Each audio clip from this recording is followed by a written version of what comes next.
নমস্কাৰ মই বেলগত পৰা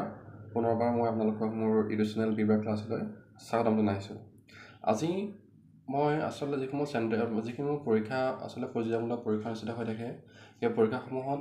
ইণ্ডিয়ান পলিটিৰ ওপৰত বিভিন্ন ধৰণৰ প্ৰশ্ন আহি থাকে আৰু ইণ্ডিয়ান পলিটিৰ এটা গুৰুত্বপূৰ্ণ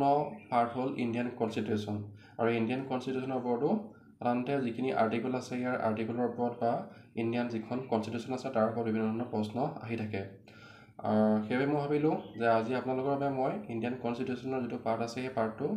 এটা ব্যাখ্যা আগবঢ়াম আৰু সেই সম্পৰ্কত মই ভিডিঅ' প্ৰস্তুত কৰিছিলোঁ আৰু মই আশা কৰিম এই ভিডিঅ'টোৰ পৰা আপোনালোকে 100% নহ'লেও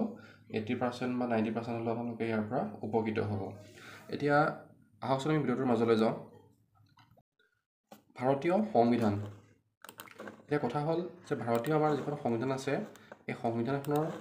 প্ৰয়োজনীয়তা কি বা এখন কিয় লাগে। যদি আমি এই সম্পৰ্কত চাবলৈ বিচাৰোঁ তেতিয়া খুব সুন্দৰভাৱে লিখা আছে। এইখন আপোনাৰ এখন পুৰণা ক্লাছ 9ৰ সমাজ বিজ্ঞানৰ কিতাপ হয়। তাতে এই প্ৰয়োজনীয়তা সম্পৰ্কত লিখা আছে যে সংবিধানখন হৈছে ৰাষ্ট্ৰ এখনৰ মূল চালিকা শক্তি। দেশৰ ৰাজনৈতিক, সামাজিক, অৰ্থনৈতিক, সাংস্কৃতিক আদি দেশৰ লগতে প্ৰতিৰক্ষা আৰু ন্যায়িক বিভাগৰ বিভিন্ন ব্যৱস্থা আৰু নীতি নিৰ্দেশনাসমূহ আমাৰ সংবিধানখনত একত্ৰিত হৈ আছে। চৰকাৰ আৰু জনসাধাৰণৰ উভয়ে নিজৰ নিজৰ কৰ্তব্যৰ দায়িত্ব সাংবিধানিক ব্যৱস্থা মতে কৰিব লাগে। এইবোৰ কাৰণতে আমাৰ যিখন সংবিধান আছে এই সংবিধানখনৰ প্ৰয়োজনীয়তা আছে। এতিয়া ব্ৰিটিছ শাসনৰ পৰা মুক্ত হৈ স্বাধীনতা লাভ কৰাৰ আগতেই 1946 চনত ব্ৰিটিছ সংসদে ভাৰতলৈ কেবিনেট মিছনৰ এক প্ৰস্তাৱ প্ৰেৰণ কৰিছিল। কেবিনেট মিছনৰ প্ৰস্তাৱ অনুসৰি ভাৰতৰ বাবে এখন সংবিধান ৰচনা কৰিবৰ বাবে সংবিধান সভা এখন নিৰ্বাচন কৰা হৈছিল, মানে ড্ৰাফ্ট কমিটিখন। সেই সভাৰ মুঠ সদস্য সংখ্যা আছিল 389 জন, কিন্তু সেই সময়ৰ দেশীয় ৰাজ্যসমূহে তেওঁলোকৰ বাবে নিৰ্ধাৰিত 93 জন সদস্য বাছি নিদিয়াৰ বাবে প্ৰদেশবিলাকৰ পৰা নিৰ্বাচিত 296 জন সদস্যৰে সেই সভা গঠিত হৈছিল। পিছত 1947 চনৰ 15 আগষ্ট তাৰিখে ভাৰতে স্বাধীনতা লাভ কৰাৰ পিছত পাকিস্তানত অন্তৰ্ভুক্ত হোৱা প্ৰদেশবোৰৰ সদস্যসকলক বাদ দি ভাৰতৰ বাবে সংবিধান সভাখন গঠন কৰা হয়। এই সভাই প্ৰায় 3 বছৰ কাল আলোচনা বিলোচনা কৰি ভাৰতৰ সংবিধানখন ৰচনা কৰে আৰু 1949 চনৰ 26 নৱেম্বৰ তাৰিখে ইয়াক গৃহীত কৰে। সম্পূৰ্ণ সংবিধানখন 1950 চনৰ 26 জানুৱাৰীৰ পৰা কাৰ্যকৰী কৰা হয়। সেই তাৰিখটো ভাৰতত কি কৰা হয়, গণৰাজ্য দিৱস হিচাপে পালন কৰা হয়। এই কথাটো হ'ল যে ইয়াত এটা কথা কুৱেশ্যন এটা আহিব যে ইয়াৰ পৰা যে আমাৰ যিখন ভাৰতীয় সংবিধান আছিলে সংবিধানখন প্ৰস্তুত কৰোঁতে কিমান সময় লাগিছিলে। আচলতে ইয়াত যদিও ইয়াত 3 বছৰ বুলি দিছে, আচলতে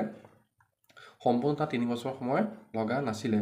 তাত কিমান সময় লাগিছিলে বা কেনেকুৱা ধৰণৰ কি কথা আছিলে বিতংকে পাছৰ সময় আলোচনা কৰিম। কিন্তু যিটো বস্তু লিখা আছে প্ৰায় 3 বছৰ লিখা আছে, প্ৰায় 3 বছৰ কাল তাত লগা নাছিলে, 2 বছৰ লাগিছিলে আৰু বাকীখিনি যিখিনি আছে সেইখিনি আমি কেনেকৈ কিমান লাগিছিলে চামগৈ। 2 বছৰ 11 মাহ 18 দিন লাগিছিলে। ইতিমধ্যে পাইছিলোঁ যিখন ভাৰতীয় সংবিধান আছিলে সংবিধান প্ৰস্তুত কৰিবৰ কাৰণে এখন কি আছিলে খচৰা সমিতি প্ৰস্তুত কৰা হৈছিলে আৰু সেই সমিতিৰ যিসমূহ সদস্য আছে সেই সম্পৰ্কত আমাক ইয়াত দিয়া আছে। ইয়াৰ এখন ফটো আছে, এই ফটোখন সেই সময়ৰ ফটো। এই ফটোখনত সেই খচৰা সমিতিৰ যিসকল সদস্য আছিলে সদস্যসকলৰ ইয়াত এখন ফটো দিয়া আছে। সেই সমিতিখনৰ সদস্যসমূহ আছিলে প্ৰথমতে ডক্টৰ বি.আৰ. আম্বেদকাৰ, তেখেত সভাপতি আছিল, N Gopalaswami Ayyangar, Alladi Krishnaswami Ayyar, K M. Munshi, Syed Muhammad Saadulla, N Madhav Rao আৰু ডি.পি. খৈতান। এইসমূহ আছিলে সেই যিখন খচৰা সমিতি আছিলে তাৰ সদস্যসকল। তাৰ সভাপতি কোন আছিলে, ডক্টৰ বি.আৰ. আম্বেদকাৰ। ইতিমধ্যে আমি গম পালোঁৱেই যে ভাৰতীয় সংবিধানখন কি কাৰণে প্ৰস্তুত কৰা হৈছিলে বা সংবিধানৰ প্ৰয়োজনীয়তা সম্পৰ্কে আমি আলোচনা কৰিলোঁ আৰু এই সংবিধানখনৰ যিখন এখন খচৰা সমিতি আছিলে সেই সমিতিখনৰ বিষয়ে আমি সদস্যসকলৰ বিষয়ে আমি আলোচনা কৰিলোঁ। এতিয়া এটা লিখা আছিলে যে the idea to have a constitution was given by M N. Roy. So' যিখন সংবিধান আছে সেই সংবিধানখনৰ যিটো আইডিয়া সেইটো কোনে দিছিলে, এম.এন. ৰয়ে দিছিলে। এইটো এটা গুৰুত্বপূৰ্ণ প্ৰশ্ন, এই প্ৰশ্নটো আহি থাকে। এম.এন. ৰয় কোন আছিলে, a pioneer of communist movement in India. ইয়াৰ পাছতে লিখা আছিলে the chairman of the drafting committee was doctor B R. Ambedkar, also' known as the father of the Indian constitution. এইটো এটা গুৰুত্বপূৰ্ণ প্ৰশ্ন। এইটো আহি দিব পাৰে যে who is the father of the Indian constitution, যে ভাৰতীয় সংবিধানখনৰ পিতৃ বুলি কাক কোৱা হয়। তেওঁ হ'ল ডক্টৰ বি.আৰ. আম্বেদকাৰ। তেওঁ চেয়াৰপাৰ্চন আছিলে বা চেয়াৰমেন আছিলে। ইয়াৰ পাছৰ গুৰুত্বপূৰ্ণ প্ৰশ্ন হ'ল মই কৈছিলোঁই যে যিখন সংবিধানখন আছিলে এইখন প্ৰায় 3 বছৰ লগা নাই এইখন প্ৰস্তুত কৰোঁতে সময় লাগিছিলে কিমান দি কনষ্টিটিউশ্যন এছেম্বলি টুক 2 years 11 months and 18 days 2 বছৰ 11 মাহ আৰু 18 দিন লাগিছিলে আচলতে আজিকালি প্ৰশ্নবিলাক কি MCQ টাইপত অহা দেখা পোৱা যায় গতিকে ইয়াতে লিখা আছে 2 yearsটো দিব পাৰে যে 11 মান নিদি 10 মান দিব পাৰে বা এনেকৈ মান বা ডেটো চেঞ্জ কৰি দিব পাৰে কিন্তু কাৰেক্ট কোনটো হ'ব যে 2 years 11 months and 18 days এইটো এটা গুৰুত্বপূৰ্ণ প্ৰশ্ন So, ইয়াৰ পাছতে আহিছোঁ The Constitution is adopted on 26 November 1949 contain a preamble 395 article divided into 22 part and 8 schedules presently it has 465 articles divided into 25 parts and 12 schedules so যিখন আমাৰ সংবিধান আছে এখন 1949 চনৰ 26 নৱেম্বৰ তাৰিখে এখন সম্পূৰ্ণভাৱে প্ৰস্তুত কৰা হয় আৰু 1950 চনৰ 26 জানুৱাৰী তাৰিখৰ পৰা এখন কি কৰা হয় কাৰ্যকৰী কৰা হয় ইয়াৰ কথাটো হ'ল যে ইয়াত প্ৰশ্নটা আহে ইয়াৰ পৰা যে তাত কিমানটা আৰ্টিকল আছে তাত কিমানটা অধ্যায় আছে তাত আমি পাইছোঁ যে ইয়াতে কিমানটা আছিলে প্ৰথমতে 395টা কি আছিলে আৰ্টিকল আছিলে আৰু তাত কি 22টা পাৰ্ট আছিলে আৰু কি আছিলে 8 শিডিউল আছিলে কিন্তু এতিয়া এখন সংশোধন কৰি কি কৰা হ'ল আৰ্টিকলৰ সংখ্যা বাঢ়ি গৈ 465 হৈ গ'ল আৰু ইয়াতে কি হ'ল পাৰ্ট হ'ল 25 আৰু শিডিউল হ'ল কিমান 12টা এইটো হ'ল প্ৰেজেণ্টটো এই কুৱেশ্যনটো পৰীক্ষাত দিব পাৰে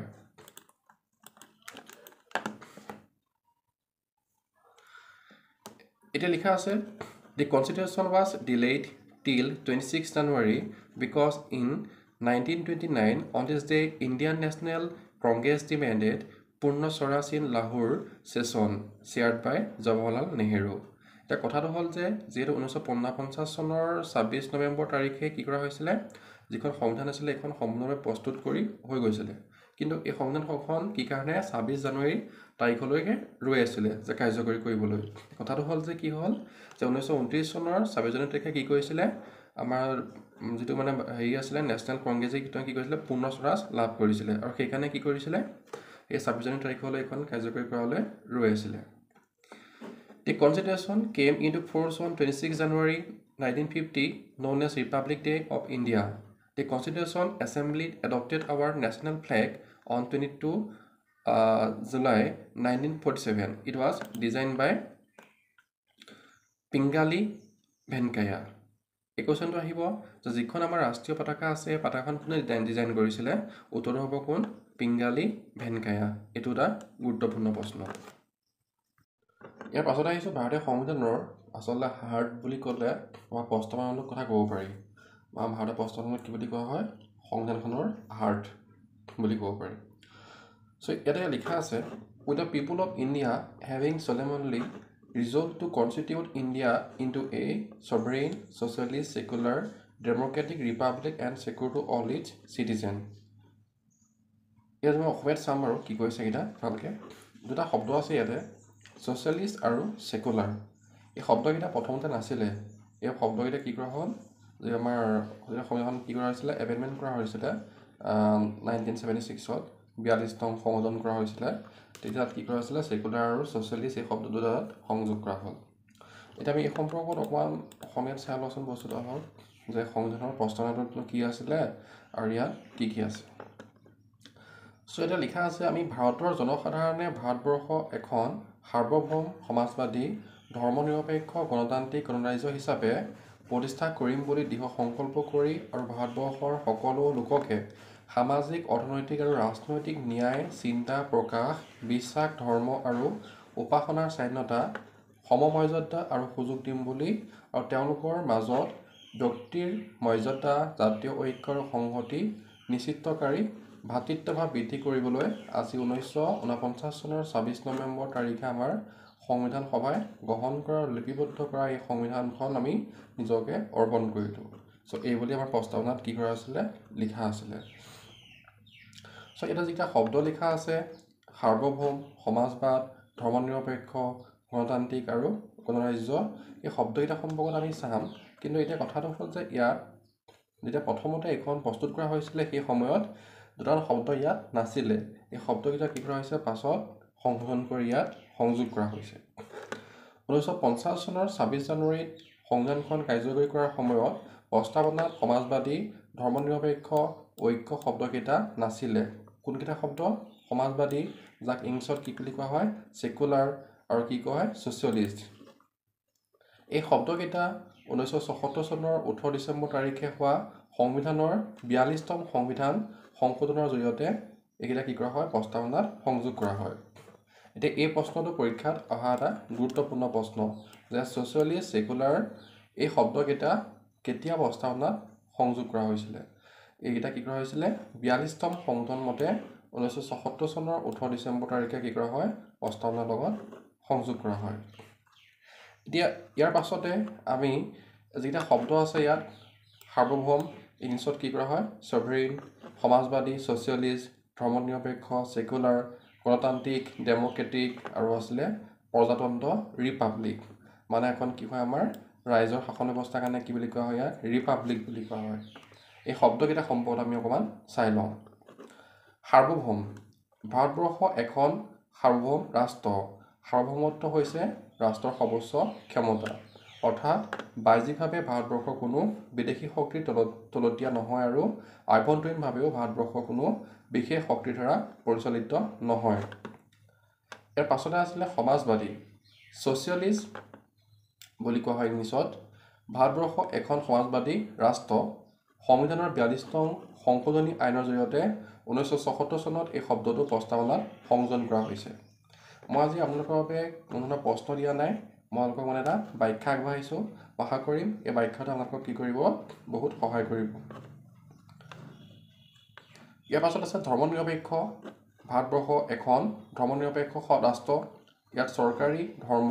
বুলি কোনো ধৰ্ম নাথাকিব মানে হিন্দু মুছলিম শিখ বা জৈন আদি কোনো ধৰণৰ ধৰ্মই নাথাকিব এখন ধৰ্মনিৰপেক্ষ ৰাষ্ট্ৰ চৰকাৰৰ দৃষ্টিত সকলো ধৰ্ম সমান আৰু ধৰ্মৰ নামত সকলো বৈষম্য নাথাকিব লগতে চৰকাৰে কোনো ধৰ্মৰ প্ৰতি বিশেষ অনুগ্ৰহ প্ৰদৰ্শন নকৰিব আৰু ইয়াত কি কৰা হৈছিলে যেটো সেকুলাৰ শব্দ আছে এই শব্দটো প্ৰথমতে নাছিলে এই শব্দটো ইতিমধ্যে কৈছে মই যে 42তম সংশোধন মতে কি কৰা হৈছে এটো সংযোগ কৰা হৈছে 1976ত এই দুটা গুৰুত্বপূৰ্ণ কোৱেশ্চন ইয়াৰ পৰা এটো আহিব পাৰে ইয়াৰ পাছত আছে এখন কি গণতান্ত্ৰিক ৰাষ্ট্ৰ আৰু এখন